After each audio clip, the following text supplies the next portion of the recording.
এই কি হয়েছে রে তোর? আর বলিস না রে, আরে বেচা কেনা একদম হচ্ছে না। স্যার কখন থেকে দাঁড়িয়ে রয়েছি, এক প্লেটও বিরিয়ানি বিক্রি হচ্ছে না। কি যে করি, আর ভালো লাগছে না। তুই টেনশন করিস না, দাঁড়া আমি আছি তো।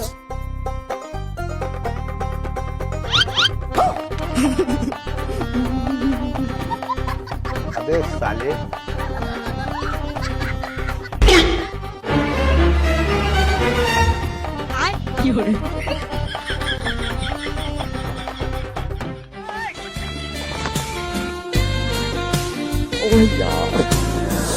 यार ये कितनी औसम है।